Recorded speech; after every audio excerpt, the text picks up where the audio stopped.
Good evening. Today we are going to take management of grievances. Grievance, as you know, is a feeling of dissatisfaction or distress or suffering among the workers. Clear?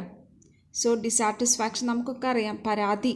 Grievance means it's simply a complaint. ഒരു dissatisfaction എപ്പോഴാണ് വരിക? വെറുതെ ഒരു dissatisfaction ഉണ്ടായ grievances ആവോ? No. Grievance വെറുതെ ഒരു dissatisfaction ഉണ്ടായ ഗ്രീവിയൻസ് ആവില്ല. ഡിസാറ്റിസ്ഫാക്ഷൻ ഓർ ഡിസ്ട്രെസ് ആണ് കംപ്ലൈൻറ്റിനുള്ള first step. It becomes a grievance when expressed as a complaint. when you feel that some sort of injustice is done, it becomes a grievance. അപ്പോഴാണ് അതൊരു പരാതിയായി മാറുക. നമുക്ക് എന്തെങ്കിലും ഒരു ഇൻജസ്റ്റിസ് ന്യായമല്ല എന്ന് തോന്നുമ്പോഴാണ് അതൊരു പരാതിയുടെ ഒരു ഫോമായിട്ട് മാറുക. ക്ലിയർ? പല ആൾക്കാരുടെയും പല എക്സ്പ്ലനേഷനും ഉണ്ട്. എല്ലാത്തിൻ്റെയും ഒരു എസൻസ് ഇത് തന്നെയാണ്. The dissatisfaction when expressed becomes a complaint, and when the employee believes that some injustice is being done, it becomes a grievance. അപ്പോഴാണ് അതൊരു ഗ്രീവിയൻസ് ആവുന്നത്. Clear? And the National Commission on Labour also has defined as a complaints affecting one or more individual workers in respect of wage payments, overtime, leave, transfer, promotion, seniority, work assignment and discharge constitute grievances. അതായത് ഒരു ഓർഗനൈസേഷൻ്റെ ഉള്ളിലുള്ള grievances എന്ന് പറയുമ്പോൾ അത് പലപ്പോഴും ഫോർമലായിരിക്കും. ഒന്നുകിൽ വേജിൻ്റെ ഇഷ്യൂ ആവും, ഓവർ ടൈം ആവാം, ലീവ് ആവാം, ട്രാൻസ്ഫർ, പ്രമോഷൻ. ഇതൊക്കെയാണ് ഗ്രീവിയൻസസിൻ്റെ main reason. Clear? So grievances എന്ന് പറയുമ്പോൾ എന്തെങ്കിലും ഒരു ഡിസാറ്റിസ്ഫാക്ഷൻ എംപ്ലോയി അപ്പോഴത്തെ ഒരു എംപ്ലോയ്മെൻറ്റ് സിറ്റുവേഷനുമായിട്ടുണ്ടായി, that adversely affects the production of the employees. അവരുടെ പ്രൊഡക്ഷനെ അഡ്വേഴ്സായിട്ട് ഇഫക്റ്റ് ചെയ്യണു. Clear? So what all are the important ഇത്രയും പറഞ്ഞപ്പോൾ നിങ്ങൾക്ക് അറിയാൻ പറ്റും what all are the features of grievances. You can write by your own what are the features of grievances. Clear? നിങ്ങൾക്ക് തന്നെ എഴുതാൻ പറ്റും എന്തൊക്കെയാണ് ഫീച്ചേഴ്സ് ഗ്രീവിയൻസിൻ്റെ. നമ്മളിപ്പോൾ പറഞ്ഞു കഴിഞ്ഞു. ഡിസാറ്റിസ്ഫാക്ഷൻ ഉണ്ട്, ഒരിക്കലും പേഴ്സണൽ അല്ല. It arise out of employment. Clear? It can arise out of real or imaginary reason. ഒരു ഇൻജസ്റ്റിസ് ഫീൽ ചെയ്യണം. So keep a note, write what all features that you feel. Clear? Let's go to the forms of grievances, where you can see that there are 3 forms of grievances: factual grievance, imaginary grievance and disguised grievance. Clear? What is factual grievance? അത് നമുക്കൊരു promotion, എന്തെങ്കിലും ഒരു promise ഉണ്ട്, അത് fulfil ചെയ്തില്ല company വെച്ചാൽ നമുക്കൊരു grievance ഉണ്ടാവും. അതായത് പ്രൈമറി നീഡ്സ് സാറ്റിസ്ഫൈഡ് ആവാതെ പോകുമ്പോൾ, when the legitimate needs of the employees remain unfulfilled, it arises for the factual grievance എന്നാണ് നമ്മൾ പറയുന്നത്. ഫാക്ച്വൽ ഗ്രീവിയൻസ് എന്ന് പറഞ്ഞാൽ യഥാർത്ഥത്തിൽ എന്തെങ്കിലും ഒരു ബേസിക് ആയിട്ടുള്ള ഫാക്ട്സ് ഉണ്ടാവും അതിൻ്റെ പിന്നിൽ. ചിലപ്പോൾ ട്രാൻസ്ഫർ കൊടുത്തിട്ടുണ്ടാവില്ല, ചിലപ്പോൾ അർഹിക്കുന്ന പ്രമോഷൻ ഉണ്ടാവില്ല, എന്തെങ്കിലുമൊക്കെ കാരണം പറഞ്ഞിട്ട്. So it gives rise to factual grievance. It is a fact that has happened and he has to give a grievance. And next is imaginary grievance. When you feel that some sort, നമ്മളുടെ മാത്രം ഇമാജിനേഷനിൽ അതൊരു grievance ആയി മാറുമ്പോൾ, ഒരു എംപ്ലോയിനെ പ്രത്യേകിച്ചൊരു റീസണൊന്നുമില്ല, പക്ഷെ employee ഒരു wrong പെർസെപ്ഷനിൽ, wrong attitude, പലരും പറഞ്ഞു കേട്ടിട്ടൊക്കെ നമ്മൾ ഒരു ഗ്രീവിയൻസ് കൊടുക്കുകയാണ്. ചിലപ്പോൾ മാനേജ്മെൻറ്റ് ഫോൾട്ട് ഉണ്ടാവില്ല അതിൽ.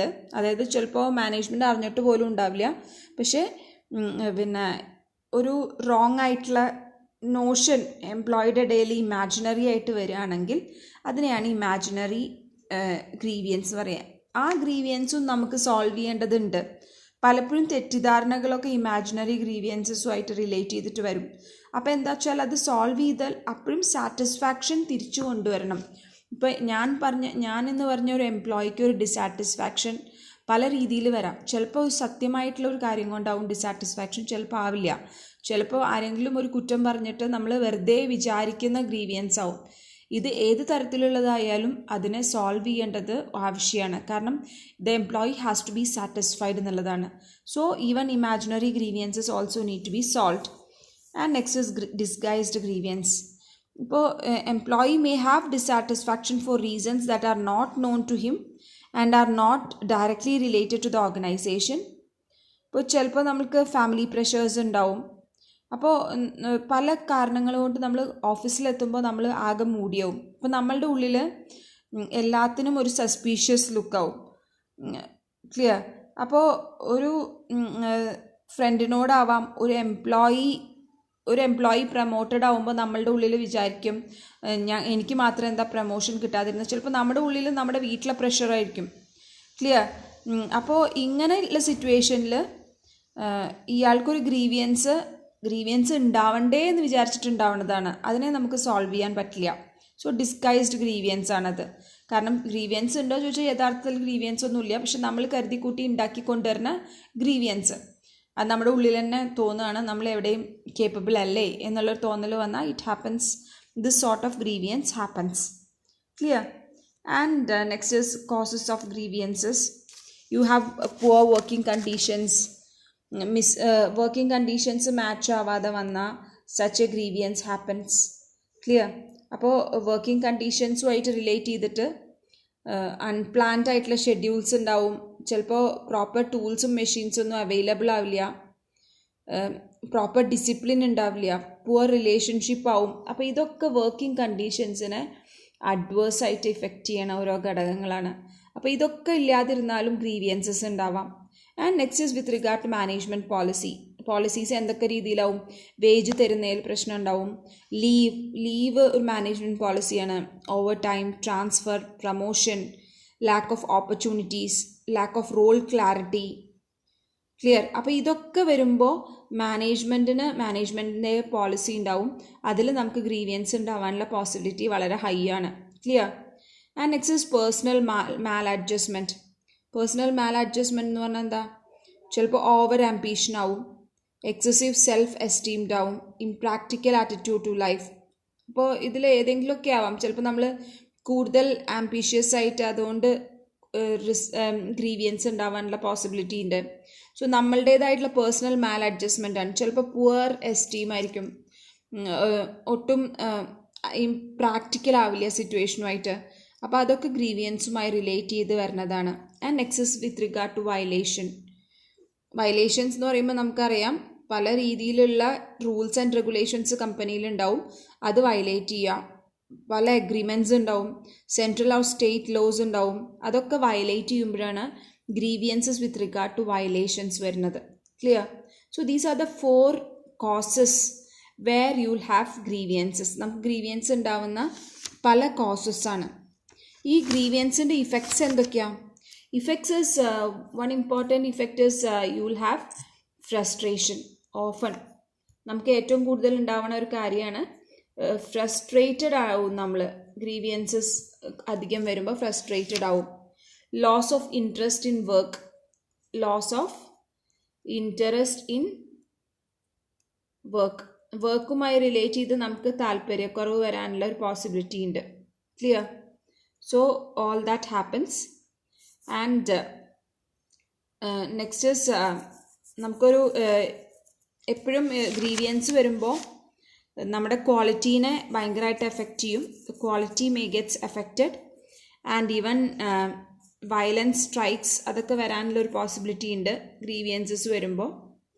ഇനി എങ്ങനെയാണ് നമ്മൾ ഗ്രീവിയൻസിനെ ഹാൻഡിൽ ചെയ്യണമെന്നുള്ളതാണ് ഇമ്പോർട്ടൻറ്റ് സ്റ്റെപ്സാണ് പറയണത്. ഗ്രീവിയൻസിനെ ഹാൻഡിൽ ചെയ്യണത് എപ്പോഴും പറയുമ്പോൾ ഈസി ആയിട്ട് പറയാവുന്ന രീതിയിൽ നമുക്കൊരു ചാർട്ട് പോലെ അതിനെ ആക്കുക നല്ലത്. എങ്ങനെയാണ്, what are the steps to solve. അതിൻ്റെ ഇടയിൽ ഗ്രീവിയൻസിൻ്റെ ഇമ്പോർട്ടൻസ് ഒക്കെ ഉണ്ട് കേട്ടോ. ഇമ്പോർട്ടൻസ് നിങ്ങൾക്ക് വായിക്കാവുന്ന ഒരു ടോപ്പിക്കാണ്. How do you handle the grievances. അപ്പോൾ എപ്പോഴും it starts from the employee. ഞാൻ പറയാം, പ്രശ്നങ്ങളുള്ള എംപ്ലോയിനെ നമുക്ക്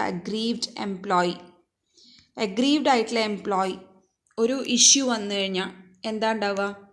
എപ്പോഴും ഡിഫൈൻഡ് ആയിരിക്കണം ഗ്രീവിയൻസ്. അത് നമുക്ക് പറയാൻ പറ്റണം, എക്സ്പ്രസ് ചെയ്യാൻ പറ്റണം. അപ്പോൾ പിന്നെ അത് എത്രയും പെട്ടെന്ന് തന്നെ ചെയ്യാൻ പറ്റണം. എന്നാൽ മാത്രമേ റോങ് കംപ്ലൈൻറ്റ് ആയിട്ട് പോവില്ല. അതായത് റൈറ്റായിട്ട് പറയണമെങ്കിൽ ഞാനൊരു 10 ആളോട് പറഞ്ഞിട്ടല്ല അത് ചെയ്യുക, ഞാൻ അപ്പം തന്നെ റിയാക്ട് ചെയ്യണം. അപ്പോൾ ആദ്യം ഒരു റിയൽ ഇഷ്യൂ ലൊക്കേറ്റ് ചെയ്തപ്പോൾ എല്ലാ ഫാക്റ്റും ഗ്യാദർ ചെയ്യണം ആ ഇഷ്യൂൻ്റെ. ക്ലിയർ. ഇൻ്റർവ്യൂ ചെയ്യണം, എംപ്ലോയീസിൻ്റെ ഇടയിൽ ലിസൺ ചെയ്യണം. അപ്പോൾ എന്താ ഉണ്ടായെന്നുള്ളത് കൃത്യമായിട്ട് ഐഡൻറ്റിഫൈ ചെയ്യാൻ പറ്റണം. അപ്പോൾ ഈ ഒരു ഫുൾ ഗ്യാദർ ചെയ്തതിന് ശേഷം അപ്പോഴാവും മാനേജ്മെൻറ്റിന് ഒരു റിയൽ പിക്ചർ കിട്ടുക. ക്ലിയർ. അപ്പം മാനേജ്മെൻറ്റ് എന്താ ചെയ്യുക, പല രീതിയിലുള്ള ഓൾട്ടർനേറ്റ് സൊല്യൂഷൻസും കണ്ടെത്താൻ നോക്കും. ഈ ഒരു ഫൈനലി ഇതാണ് ഈ ഒരു ഇഷ്യൂവിനെ സോൾവ് ചെയ്യുന്ന ഡിസിഷൻ എന്ന് പറയുന്നതിൻ്റെ മുന്നേ മാനേജ്മെൻറ്റ് അഡീഷണൽ ഇൻഫർമേഷനും കളക്ട് ചെയ്യണം. ക്ലിയർ. അതായത് പിന്നെ ബെസ്റ്റ് നമ്മൾ എടുത്തിട്ടുള്ള ഡിസിഷൻ ബെസ്റ്റ് തന്നെ അല്ലേ എന്നുള്ളത്. അപ്പോൾ പണ്ടുണ്ടായ ഗ്രീവിയൻസസ് ഒക്കെ വെച്ച് കമ്പയർ ചെയ്യും. അടുത്ത സ്റ്റെപ്പാവും ഈ ഫൈനൽ ഡിസിഷൻ എംപ്ലോയീസിന് കൺവേ ചെയ്യുക. And last step is the follow up action. ഒരു ടിപ്പിക്കൽ ഒരു എംപ്ലോയി അഗ്രീവ്ഡ് ആയിക്കഴിഞ്ഞാൽ ആദ്യം എന്താ ഉണ്ടാവുക, അയാൾ സൂപ്പർവൈസർക്ക് കംപ്ലൈൻറ്റ് കൊടുക്കും. ഫസ്റ്റ് സൂപ്പർവൈസർക്ക്, ഫ്രണ്ട് ലൈൻ സൂപ്പർവൈസർ. പിന്നെ he may give his complaint to middle മാനേജ്മെൻറ്റിന് കംപ്ലൈൻറ്റ് കൊടുക്കും. And finally it reaches the top management. ഇങ്ങനെയാണ് കംപ്ലൈൻറ്റ് പോവുക.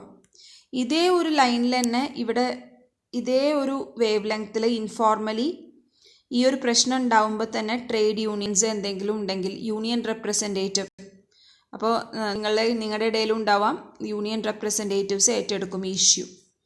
അവർ ആരായിട്ട് ഡിസ്കസ് ചെയ്യും, സൂപ്പർവൈസേഴ്സിനായിട്ട് ഡിസ്കസ് ചെയ്യും. ഇവിടെ അത് സോൾവ് ആയിട്ടില്ല വെച്ചാൽ it goes to the middle level union leader. അത് ആരായിട്ട് ഇഷ്യൂ, മിഡിൽ മാനേജ്മെൻറ്റുമായിട്ട് ഡിസ്കസ് ചെയ്യും. ഫൈനലി എന്താ ഉണ്ടാവുക, ടോപ്പ് യൂണിയൻ ലീഡേഴ്സിൻ്റെ അടുത്തെത്തും. അവർ ടോപ്പ് മാനേജ്മെൻറ്റിനായിട്ട് ഡിസ്കസ് ചെയ്തിട്ട് എങ്ങനെയെങ്കിലും ഈ പ്രോബ്ലം സോൾവ് ചെയ്യാൻ ശ്രമിക്കുക ചെയ്യുക. സോ ഓൾ ദിസ് ഇഷ്യൂസ് പാരലലായിട്ട് പല രീതിയിലും നമ്മൾ ഡിസ്കസ് ചെയ്യുന്നുണ്ട്. Clear. That is all for today. ഇനി എങ്ങനെയാണ് ഒരു ഗ്രീവിയൻസ് ഹാൻഡ്ലിംഗ് പ്രൊസീജിയർ എന്ന് പറഞ്ഞിട്ടുള്ളൊരു ഭാഗമുണ്ട്.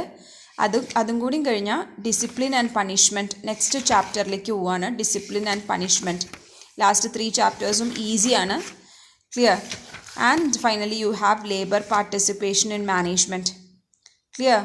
Okay, take care, by.